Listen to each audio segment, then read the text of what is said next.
Гүлбарчын айым кышкы фестивалга катышуу үчүн Оштун алыскы Алай районунан бери келген. Ал бул жака кол билген айымдардын жасаган эмгектерин көргөзмөгө коюп, улуттук баалуулуктарды таанытсам дейт. Алайдагы үйдө отурган айымдардын чыгарган продукциялары. Мен өзү шырдакты тиккенди жакшы көрөм. Анткени апам чебер аял болгон, уз болгон. Мына ошол апамдын эмгектери жерде калбасын деп, ошо шырдак менен алектенип келем. Эл аралык кышкы жарманке улуттук маданий каада салты жайылтып, ата мекендик продукцияларды өнүктүрүүгө, ошондой эле дубандар ортосундагы достукту чыңдоого өбөлгө түзөт.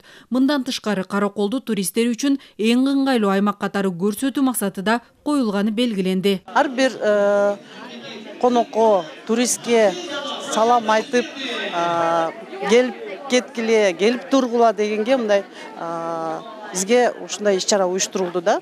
Бизге туристтер келгенде атайын ушундай караколдо тиккен, анан караколдо чыккан балдарды издешет, анан кол өнөрчүлөр чыгарган кийиздерди, боз үйлөрдү көрөбүз деп ушундай көп туристтер келип атат да. Жыл сайын бул сыяктуу жарманкелерге жергиликтүү элдин кызыгуусу да артып жатат. Бул жолу 5000ден ашык адам катышып, чет мамлекеттен келгендер да бар. Кол өнөрчүлөрдүн эмгектери көптүн көңүлүн бурду.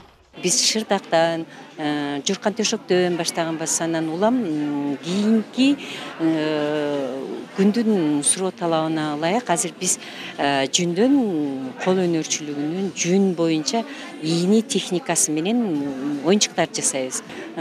Качественный кийизден алып, ошол кийизден боз үйлөрдү тигебиз, боз үй магниттерин жасайбыз, ар кандай жаныбарлар жасайбыз. Бизге азыркы туристтердин алып кеткенине ылайыктап, менде 12 жумушчу аялдар иштешет. Жарманке быйыл 3-чү ирет өткөрүлүүдө. Аларда кышкы туризмди өнүктүрүү колго алынып, дубанда бир катар алгылыктуу долбоорлор ишке ашууда. Нуркызы Абдрахманова, Айнура Достукбекова, Лото 24, Ысык Көл облусу.